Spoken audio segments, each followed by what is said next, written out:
Want more Gators Breakdown? Join Gators Breakdown Plus. Starting at $3 a month, get access to unique episodes, plus a blog, chat room, giveaways, shout-outs, and more. Gators Breakdown Plus is furthering the interaction with fans and listeners like you. Head to gatorsbreakdown.supportingcast.fm to join Gators Breakdown Plus today.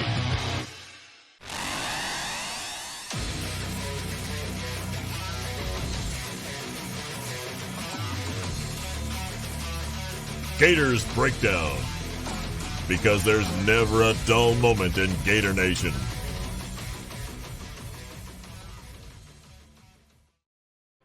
The Gators Breakdown podcast is ready to go. I'm your host, David Waters. You can find me on Twitter at GatorDave_SEC. Here we are. Gators hit the field for spring practice, and hey, there's plenty to get into. Gators released a new updated roster. We can take a lot away from that. They hit the practice field. I got some news and notes to share with you from the practice field as well. We'll hear from Billy Napier as he spoke to the media yesterday. So there's plenty to get into as the Gators are on the field for the first time in their 2023 form as spring practice gets underway. So hey, this should be a pretty fun episode. A lot to get into, of course, with coaches being hired, changes at quarterback, of course, position changes. We'll get into all of it right here on this episode of Gators Breakdown. Everybody, thank you so much. We hit that 11,000 subscriber mark last week. Can't thank you enough for your support right here on Gators Breakdown. While you're here, hit that like button. Really helps us out on YouTube. If you haven't subscribed yet, do so. Add to that 11,000 that we just got to. And of course, Gators Breakdown Plus, you can join that as well. Link is in the description. I shared the practice notes already there this morning for the members there. The media got like a 15-minute portion at the beginning of practice, but plenty more happened after that. Pretty generic. We'll get into it on this episode. Got to keep it generic. That's what I put out there too. People are more willing to share if it's generic. We'll talk about a few players that showed out in the first spring practice later on in the episode here, but those notes already up on Gators Breakdown Plus, that Discord server. You can find them right there. So, hey, look, if I get some info that I can share with the members there, I will do so. I will share it right here on Gators Breakdown as well. But if you want it first, Gators Breakdown Plus is a great place to get it.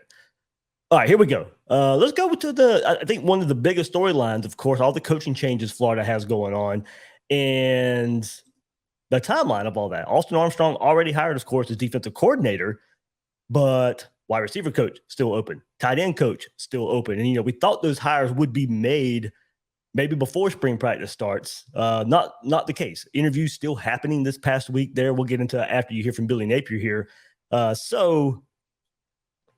These first couple practices, not dire of needing the position coach. Would you rather have him there? Of course you would. But let's hear from Billy Napier and maybe the timeline that's going to happen here. And approaching the first couple practices, but at least the first practice of having those openings still at wide receiver coach and tight end coach. There are challenges that come with it. You got to go through.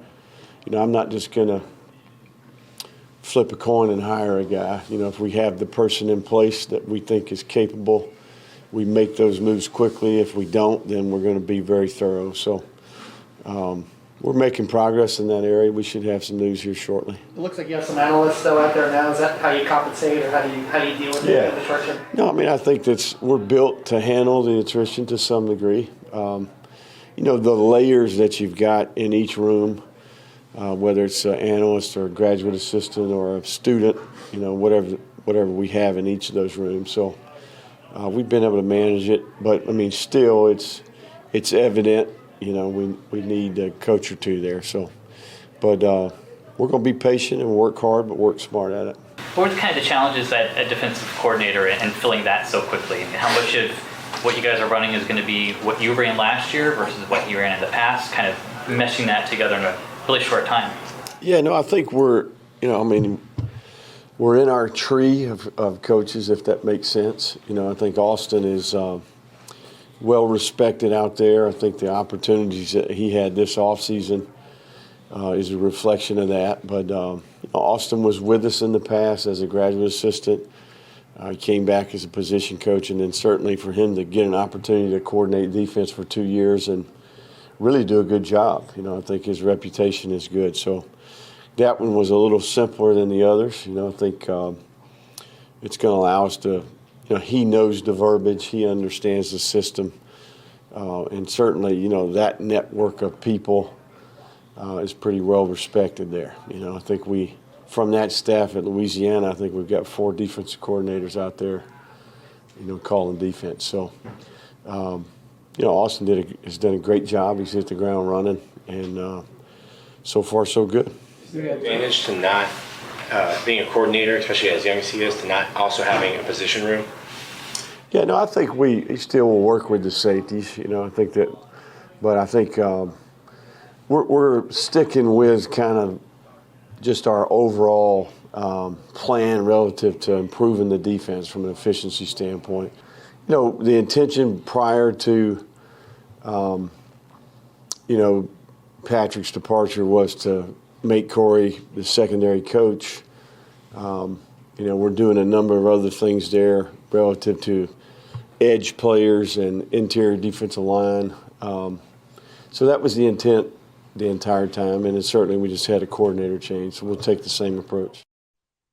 All right, there we go. So a lot there to unpack from Billy Napier, talking about all the coaching changes happening now at Florida. And, of course, wide receiver coach, tight end coach still open. And, look, as I said, we'd love to have those on the field already, on the practice field, so the position, the players, the receivers, and the tight ends can go ahead and get a reputation with their coaches.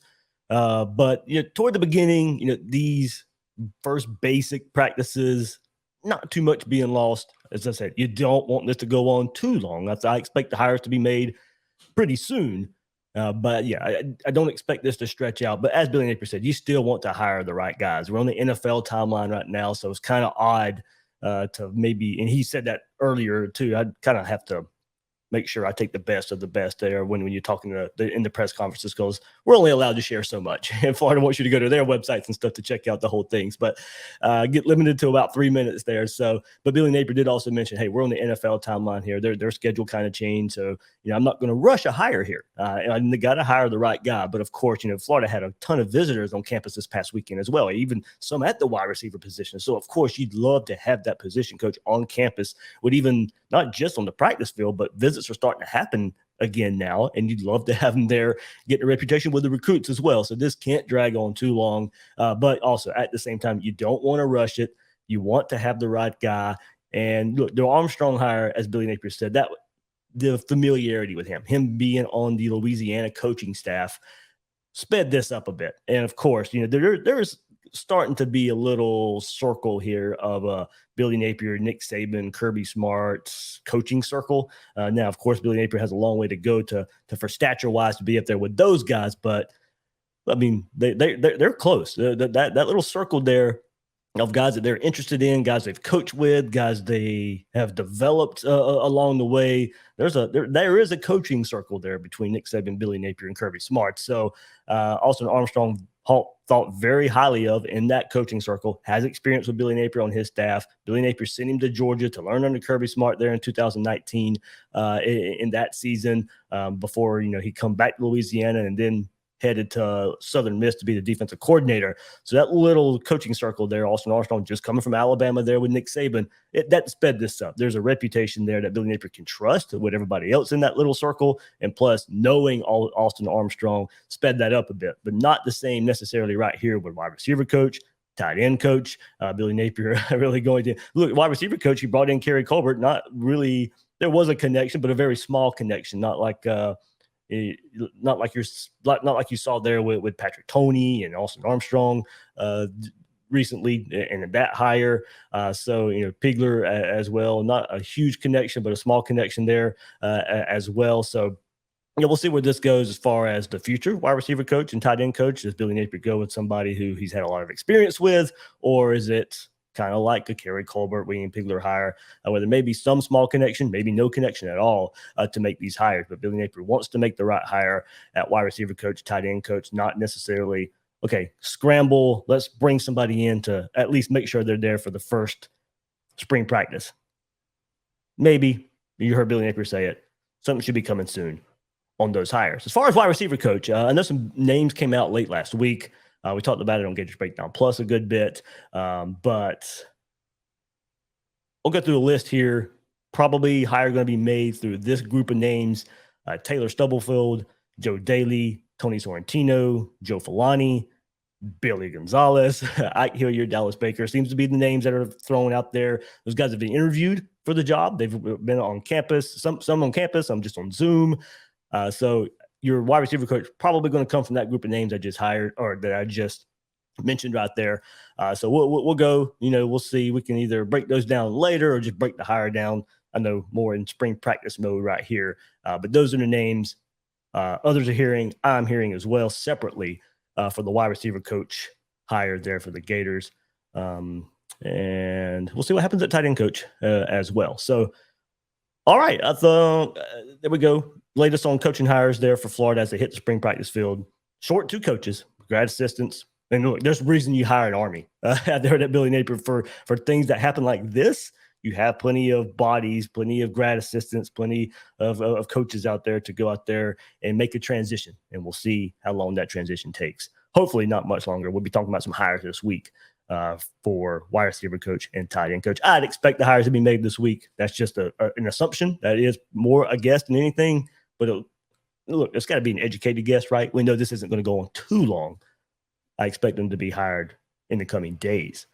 All right, let's get into I'm not a big numbers guy. I know I'll say you guys in the comments on YouTube there about Graham Mertz rocking the 15. We'll get into it right here. Yeah, it doesn't bother me too much. There are some numbers that are of course, close to our heart, 15, 7, 11 there, especially at quarterback for offense.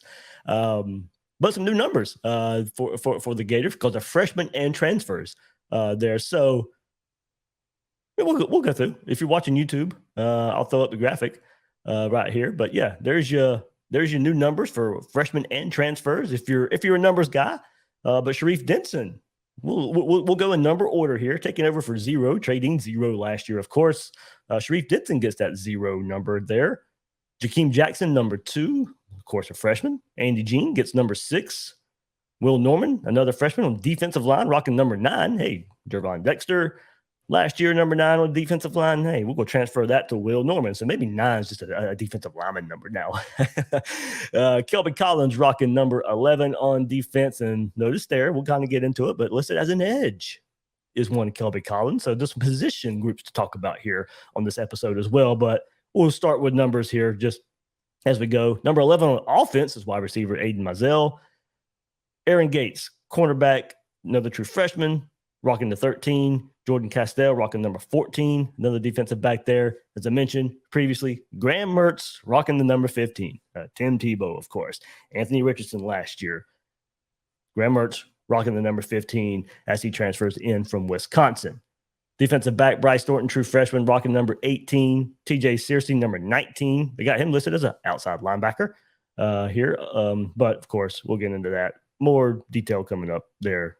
The outside linebacker role pretty much going to go away, that designation, in some form or fashion. Trayon Webb, number 20, true freshman running back. Number 20 on defense will be linebacker transfer to Roger Mitchell. Deuce Spurlock, true another transfer at linebacker, number 22. So 2022 there for the transfer linebackers. Cameron James rocking 24. Running back Cam Campbell, the transfer from Tulane, rocking 27. Linebacker Jaden Robinson, freshman, 29. Linebacker Manny Nunnery, rocking number 34. Bryce Levitt on the offensive line, 53. Micah Mazuka, the transfer from Baylor, rocking number 54. Roderick Kearney, true freshman, number 71. Damian George, transfer, number 76. Najee Harris, 77. Keontae Goodwin, 78. Tony Livingston, the tight end, rocking number 86. And the last couple here, defensive lineman Caleb Banks, the transfer, 88. And Cameron Jackson, the defensive line transfer from Memphis, rocking number 99. And I saw some practice highlights, footage of him. Cameron Jackson is massive. Nice to have that size up there up front on the defensive line. So there you go, Gator fans. There's your list of the transfers and the freshman numbers for the new Gators coming in. No big issue for me for Graham rocking 15. As I said, in college football, it's really hard to retire numbers. Now, maybe as I saw the conversation going on there, if you want somebody maybe to earn the number more, okay, I get that. So, but even last year, and before for Anthony Richardson, a lot of people had an issue with him wearing 15 because, again, I think maybe the projections of him being, and look, he, of course, blew the NFL combine out of the water like we knew he would this past weekend. Not many people had an issue with him rocking 15 because he was, quote unquote, maybe the next Tim Tebow. But Graham Mertz coming in as a transfer, getting that number 15 right away as Anthony Richardson leaves. And the quarterback coming in gets that number. All right, so as I mentioned, positions, like roster designations, player position, it's changed a little bit on defense. And you heard Napier say in that soundbite a while ago that they changed the way they're doing things up front on defense. And here's what he means. There's no longer inside linebacker, outside linebacker designations. And it's now, if you look at the roster, they put out inside linebacker and edge. So the outside linebacker designation going away. So it's defensive line, edge, and linebacker. Inside linebacker specifically. On the front two levels, those are your designations. Defensive line, edge, inside linebacker. Now, Justice Boone is listed as the only defensive end if you go and look at it, but of course, that's along the defensive line. So we'll throw him in the defensive line just to make more sense about it. But just to go through here, Justice Boone listed defensive end. Chris McClellan, and this is start the rest of defensive linemen here. Chris McClellan, defensive line. Will Norman, Desmond Watson, Jalen Humphreys, Caleb Banks. And I'm skipping over some names. I'm giving the names that you guys know of. Of course, there's some walk-ons and all that such here, but I'm giving you names that you've heard of. Justice Boone, Chris McClellan, Will Norman, Desmond Watson, Jalen Humphreys, Caleb Banks, Tyreek Sapp, Jamiri Lyons, Cam Jackson. There's your defensive line. And then to edge, Kelby Collins, listed as an edge. If you listen to Gators Breakdown last week, if you listen to the Gator Collective event we had a couple of weeks ago with true freshman Kelby Collins, he said, look, I'm going to play all over the defensive line. So, of course, this is just one designation for Kelby Collins, but it is interesting if you just want to take away from what is listed on the official roster Florida put up on the website. They do have Kelby Collins as an edge, 6'4", 277. And those weights are accurate as of late February. So about a week ago. So Kelby Collins starts us off at edge. And here we go. One that I told you guys to look out for last week as we were going through the positions here on Gators Breakdown to kick off spring practice coverage. Scooby Williams is now listed as an edge, not a linebacker. Thought it made more sense. If you look at his high school history, but now he's flipping to edge rusher. His first 2 seasons were at inside linebacker for the Gators. And, of course, going back to the last staff and how many times were we maybe a little aggravated with edge rusher in high school, maybe a little light in the pants, but we're going to make him a linebacker anyway. Okay. We didn't care for that too much, did we? And then going back, and not only because he played that position in high school, did Scooby Williams, but more also Florida, and that's one of the main reasons I put him there. Florida needed some depth at the edge position. Antoine Powell-Ryland, of course, a lot of experience there last year before Brenton Cox's dismissal, and even more after Brenton Cox's dismissal. Of course, he's on the field a lot. About the only proven player we could point to at the edge position for Florida, we needed some depth there. And I was like, going back to looking at who else could fit in there. Jack Pyburn is a name who flashed, by the way, on the first day of practice yesterday. But you needed some more depth there. So you start looking at who can fill in there. And I brought it up on the episode last week. You got to think Scooby Williams gets a look there because of his history and still, 6'5", 245. That's what they got him listed at. So put him somewhere where he's had experience in high school. Hopefully that transition is a little bit easier for him. But gives Florida another depth piece but let's go through it right here. Kelby Collins, edge. Scooby Williams, edge. TJ Searcy listed as an edge as well. So 2 freshmen right there, of course. I mean, that's what we were looking at, right? With those guys, Collins and Searcy coming in and making their presence felt. Now, we'll see how – because part of this is thinking about it. If you look at Florida and how the defense looked last year, it's going to look a lot of the same with Austin Armstrong. Tendencies will change, of course. But Florida played with a 4-man front last year. Defensive line and edge, that's a 4-man front. Now, whether that fourth guy, the edge guy, had their hand in the dirt or standing up, it was still a 4-man front a lot of the time.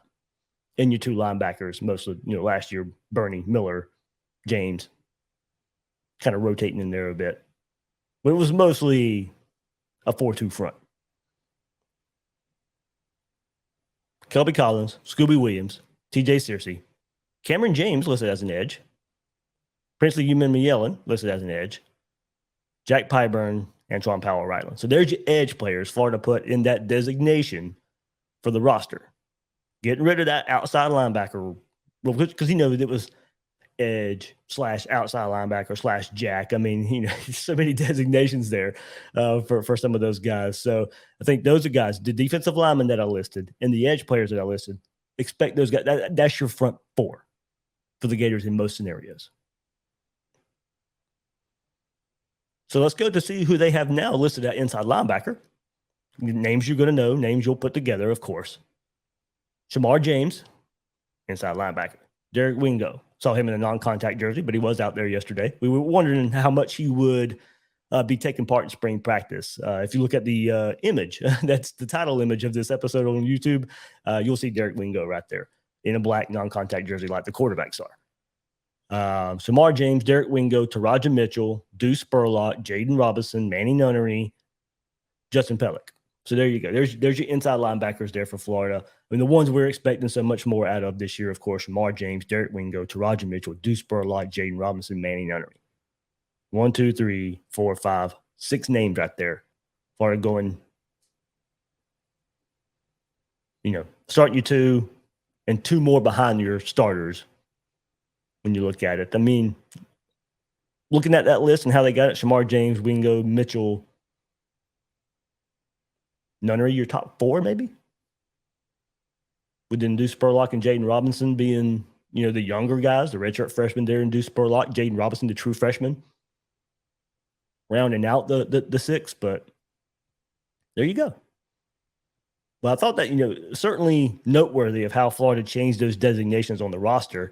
Who's listed at defensive line, edge, and inside linebacker.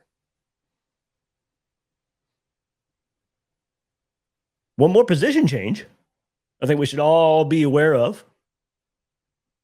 Jamarcus Weston, no longer a wide receiver. And now a move to safety. That one caught the eye of a little bit. It was Scooby Williams being listed as an edge and Jamarcus Weston moving to safety. I mean, that was even bigger because, of course, he's changing size of the ball. That was were the 2 headliners and looking at the new roster Florida put out. Billy Napier had this to say about Jamarcus Weston's move to safety. Quote, I think it's a position that's probably a little thin, truth be known. And Jamarcus is a guy that's played really well for us on special teams. He's done a good job on the punt return and the cover team. And we do a number of drills where we ask those 4 core offensive players to take part in tackling circuits. I think the defensive staff felt like observing him in those settings that he had the skill set. He was a really good defensive player in high school, so there's a skill set there that's just going to be a matter of learning the system, learning the communication, the fundamentals, but I know Jamarcus is excited about it, and I know our coaching staff is looking forward to working with him. Interesting there, of course, position change. And with the transfer portal being such a high option for players, Jamarcus Weston is doing a position change before, now I'm not saying he's going to transfer or anything, but he's willing to give this a shot to maybe stay at Florida, be a part of this team, be a part of the players that he's been developed with over the last few years, and to be with his coaching staff. And I think we know the limited time that we've seen him at wide receiver, it just hasn't come apart. We've heard about his speed, but we've never really seen his speed. We've seen some mistakes out there on special teams, but this part of him, being and showing his tackling ability on special teams, the defensive staff taking notice of that. I mean, he's willing to do this position change before maybe even hit the transfer portal market. So it's going to be interesting to see how this comes about, how it plays out. If he struggles there, then maybe does he hit the transfer portal?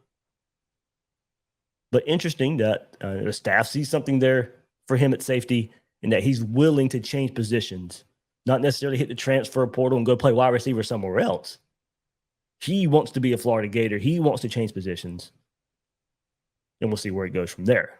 But big position change there for somebody we've seen on offense the last few seasons for the Gators. Also, just looking at safety too, Miguel Mitchell, 6'1", 203 as a true freshman. And hearing really good things about him, that how he's coming along, how the staff likes him so much. Now 222, going from 203 to 222. Pretty big for a safety there. We'll see how that plays out, but absolutely should take note of that since we're talking about the safety position. The depth there. Throw Miguel Mitchell in there, who's probably going to be the top one. That's one of the other starting safeties along with Kamari Wilson. Got some notes about those guys later on in the episode too from practice. All right, so let's get to more Billy Napier. And of course, already discussed Graham Mertz taking over at 15, but let's talk a little bit of quarterback here. And let's start with Billy Napier and his thoughts. A group that's wants to please. I think I see a group that's working really hard. Obviously, Jack's benefiting from being in his second year, but I've been impressed with Graham's work ethic. I think he's done a good job of, he's got a really good grasp of the system. Max is obviously in year 2 as well. Most importantly, just the example there, working hard to connect with the rest of the team. But yeah, I'm excited about that group, and certainly some good and bad out there, like you would expect the first day. But overall, really looking forward to that group and the progress that they can make. There we go. Can't go without, can't go to the first practice, can't go to the first day this team's together without talking quarterback. Jack Miller did take the first team reps. Look, guys, that's expected, even though Graham Mertz is coming in as a transfer, looking to be the guy we think will come out of spring practice number 1. The experience Jack Miller has, of course, he's probably going to open up spring practice as a number 1. And we'll see, of course, how much this is a battle. We talked about it last week. How quickly can Graham Mertz assert himself and make this a battle? And if he is going to take over, how long will it take? Billy Napier saying there he's pleased with his progress so far, how far he's come along in just a short amount of time. Not a lot to go by, of course. We'll see how spring practice plays out. There are those open portions of practices, and we'll see. Maybe it's going to be a flip-flop, and maybe practice number 2 will be Graham Mertz taking the first team reps, but at least practice 1 is no surprise, no matter what happened at the quarterback spot, that Jack Miller is taking the first team reps.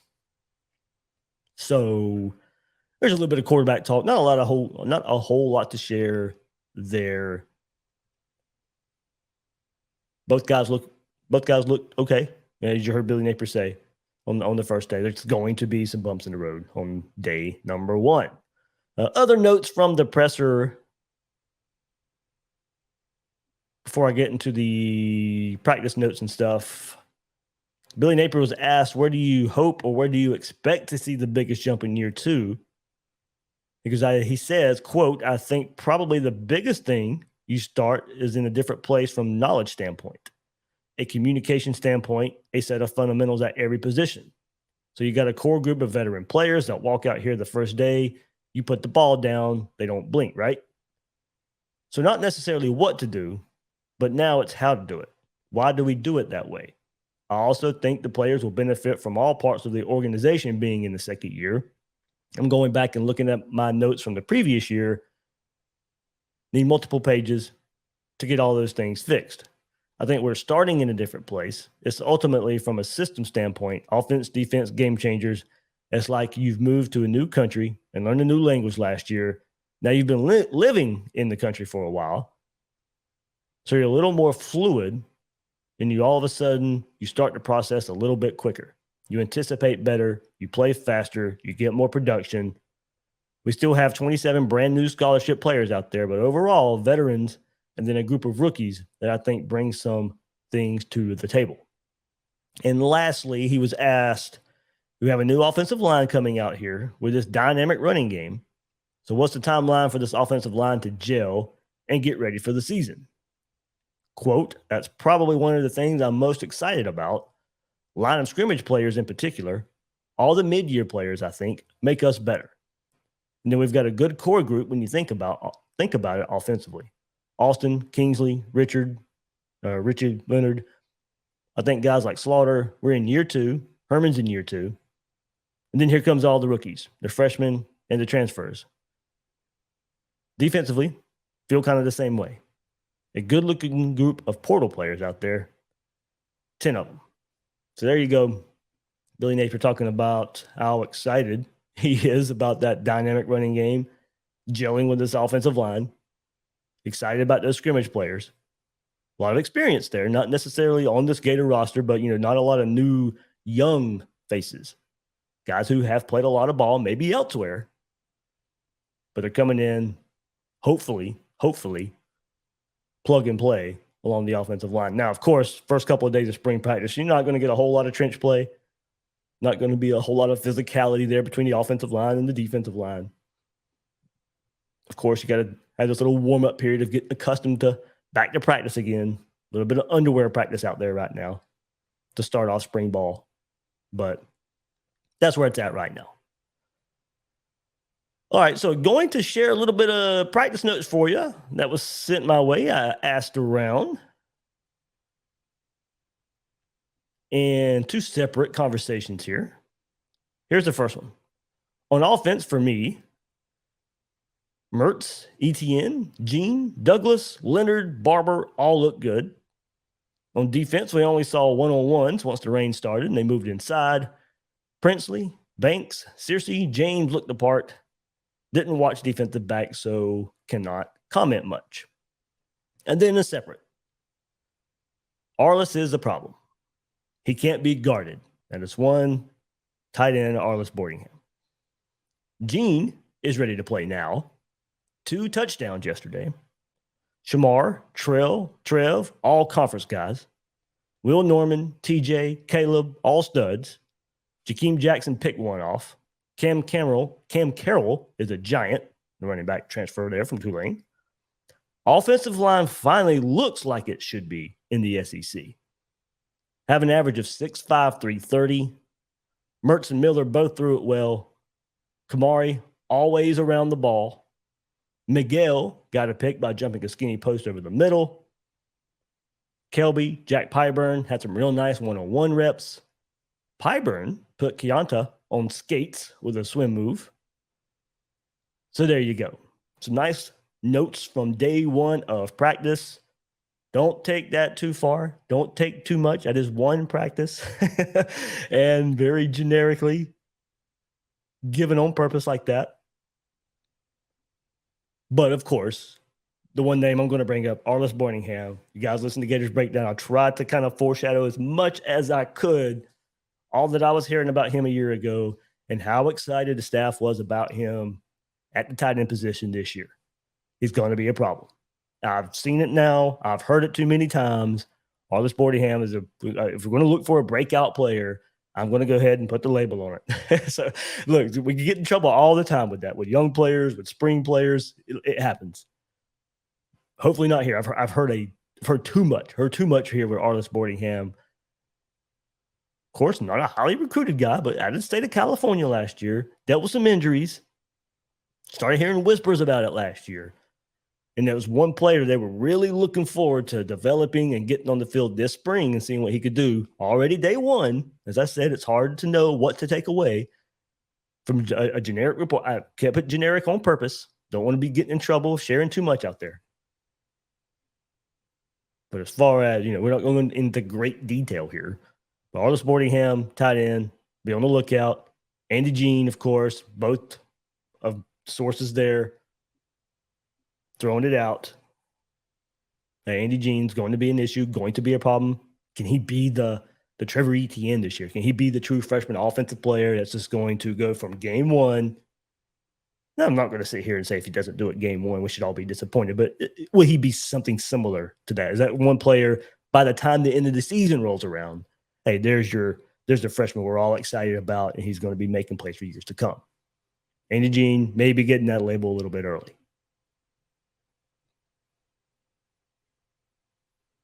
But hearing some good things right there. Excited hearing about Kamari Wilson around the ball. Another safety there, Miguel Mitchell making a play, making an interception. And then also, let's see, going to, as part of the Gator Collective, of course, you get access to that message board. And to kind of even further along, explain maybe some, I'm not going to share everything there. You know, you could become a Gator Collective member, support the Florida Gator student athletes out there. Also, some access to the message board that has some insider reports as well. Kind of going and confirming the same thing. Jack Miller running with the ones. You can find this on the Gator Collective message board. Of course, it was wet there. Had a couple of nice throws to Caleb Douglas. Look, confirms what we heard here from my sources as well. Caleb Douglas, Andy Jean, Arliss Boardingham, all making plays on the first day of practice. To kind of further extend the conversation right here from the Gator Collective, Arliss, really dynamic player. More of a guy that can run downfield, versatile, comes back to the ball, looks to have grown from last year. Will get better now that he's healthy. Big shout out to Gaines Vegas here on the Gator Collective board. I'm not going to share everything from there. You guys can go read it for yourself a bit. But Cam Carroll, Trevor Etienne making some big runs. A lot on the trench play. A little bit more from Damian George, Cam Jackson. Kind of confirming here, Cam Jackson, big dude. Caleb Banks, info about him in here as well. But kind of confirming even more, even further than what I had. Safeties, Miguel Mitchell, Kamari Wilson, both had interceptions today. So safety play, a position we have so much turnover at, a position we're going to be having heavy eyes on because Florida needs all the help they can get there as far as player-wise, production-wise to be better than they were last year. And we saw what Trey Dean and Rashad Torrance ran at NFL Combine, very slow speeds there. You don't have to be necessarily a quick, fast, twitchy player there in the secondary. But if we're going to start looking at maybe why some of the issues there in the secondary, maybe not so much athleticism there on the back end. And we're hoping Miguel Mitchell, Kamari Wilson, these notes that we were hearing from the first day of practice. Remember that. We'll see where it goes from here. But let's take some positives when we do hear it. Miguel Mitchell, Kamari Wilson. And of course, spring practice, also weird if you're hearing those guys getting interceptions. We don't know the quarterback who threw them. Of course, you'd rather not hear about interceptions, but at the same time, you want your defensive making plays. So checks and balances with spring practice. Though, as I said, this could have been a walk-on quarterback. It could have been Graham Mertz. It could have been Jack Miller. It could have been Max Brown. We have no idea. That's not what was shared here. And